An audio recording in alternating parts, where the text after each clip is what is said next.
whenever I have a problem, I fix it. I did this with my hair, I did this with my skin, and now there's only one thing left: my weight. Not that this is the first attempt. Honestly, I feel like I've been dieting my whole entire life. I've done it the extreme way, I've done it the healthy way, tried to give myself tough love, tried to be body positive. I lost the weight, I gained it back.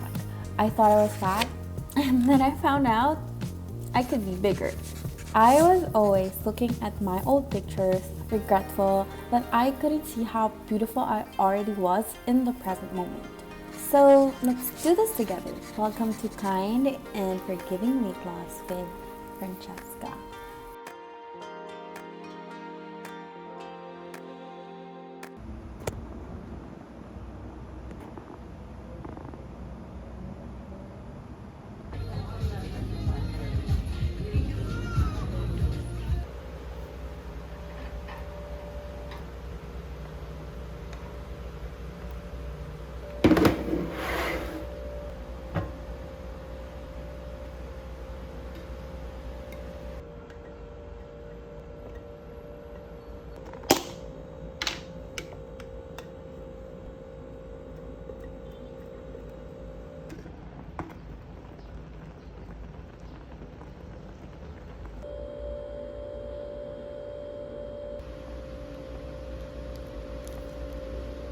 Bar hopping with a horny leprechaun and a ski funnel salesman? Not exactly my scene. Make sure the original tenants will live here.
I'm here actually just to give an update on what I'm reading. So the thing that I picked up from the bookstore is this. This is The Ocean at the End of the Lane by Neil Gaiman. That might be controversial to some. I'm not fully aware or familiar with his controversy. I just remember watching Sandman and American Gods and just being so entranced by the worlds created in them, and I just found myself wanting more and more, and that's why I'm really excited to experience it as well in a novel, in book form. So that's why I picked it up. But before I get to that, we have to talk about this first. This is Rouge by Mona Awad. Usually when I finish a book, I post it on Instagram and give a quick review. But this one, it is a book that is chock full of symbolism. So I felt like I needed time to sit with it and just like really think about what's going on past the narrative that's presented to us. Because right off the bat, it really would seem like this cautionary tale about vanity and beauty. And because of that, when I first read it, it really reminded me of The Substance, but not so much on the, because that one is like almost like science fiction. This one is more on the occult side. The imagery it evokes is very much like The Love Witch or Suspiria or Death Becomes Her. Gothic, almost campy, but then later on turns into Black Swan. As you guys know, like with the movie Black Swan, the main character kind of goes crazy. If I were to pitch this book to somebody else, first of all, do you guys know that jellyfish, like there is a type of jellyfish that doesn't die? It's called an immortal jellyfish. Instead of dying, it just returns to its juvenile state, and then it grows and returns to its juvenile state. So that's why it's immortal and it never ages.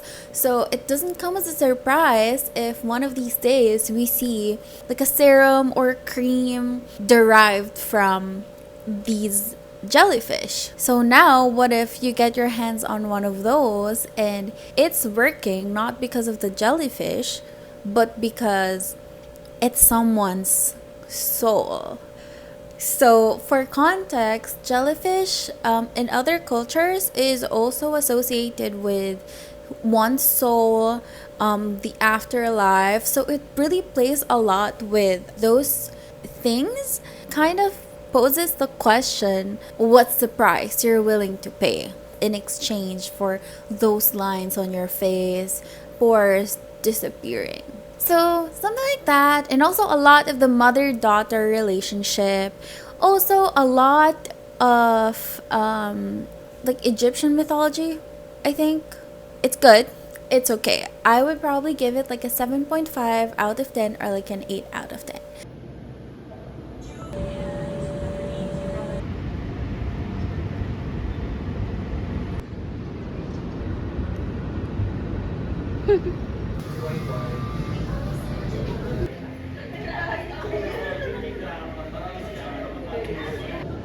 Yay!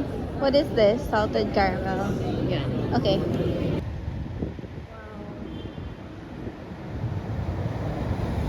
Wow. Why did it look like that?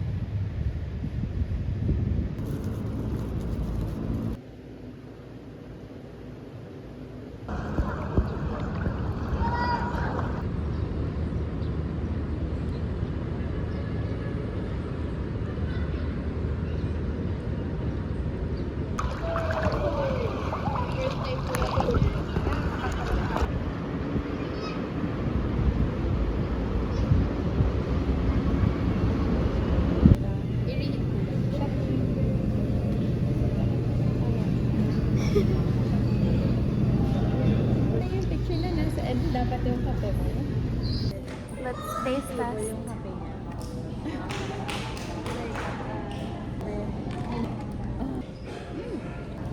Look at there. Anong gano'n? Look here. Ano lang? Nakikita yung pula ng ganda mo ay. Yeah, it's video. I'm a lover girl here. Last one. Talaga ba? Girl, you look so cute. Really? Babe, what was the taste of this? Oh, sorry. I'm not sure the bottom of it.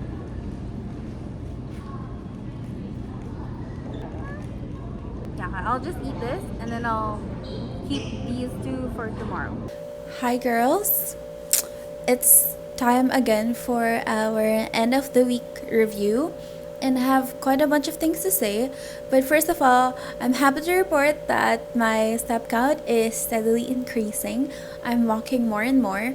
It's really just that it's nothing special. It's really just that I'm beginning to accept that I can't do this by getting out of my walk. So it's just something that needs to be done. Number 2, sorry to break it to you guys, but protein actually does work. I got a comment in a previous video that I should eat more protein, which is also something that my boyfriend keeps telling me, and like I'm not seeing the point. Why do I need to do that? I'm not trying to gain any muscle here. Protein at the end of the day, I don't know if this is correct, but I heard that protein at the end of the day, if it's too much, just turns into carbs. But I gave it a chance. I listened to feedback, and it does work. It does keep you full for so much longer. I don't know how this is possible, guys, but what I would do is like in the morning or like in the earlier part of the day, I would have a huge meal with lots of protein like tofu or chicken. And then I'm gonna go do my workout, my walk, or my swim. And then sometimes I'm not even that hungry to have dinner compared to if before I did, for example, I did swimming and like it's quite a heavy workout for me. Like when I'm done, I'm starving and like I could eat anything in my sight. But if I eat protein, that doesn't really happen. And also, it's just something about it, I think, kind of kills your cravings. Not really craving anything crazy these days, just I don't know, I'm full. Speaking of cravings, there's this one lesson, guys, I want you guys to know, and I want myself to remember all the time because I always keep forgetting it. If you have a craving, if you're sick or you're on your period, you don't feel good, you're craving something specific, just go ahead and eat it. I feel like I wasted so many calories the previous week eating like substitutes to what I really wanted. Whereas if I just went ahead and like just got it, I would have been over it and like it's done. Like now the rest of my days I can focus on eating well again, especially if you're someone like me and I already know that I have a problem with carbs. Okay, I feel like saying it's a problem is a little bit negative, but I love my carbs, I love my sweets, I love bread. It's not something I already know that if I take it out of my diet, I'm just gonna binge. I'm just gonna binge again. That's all I have to say.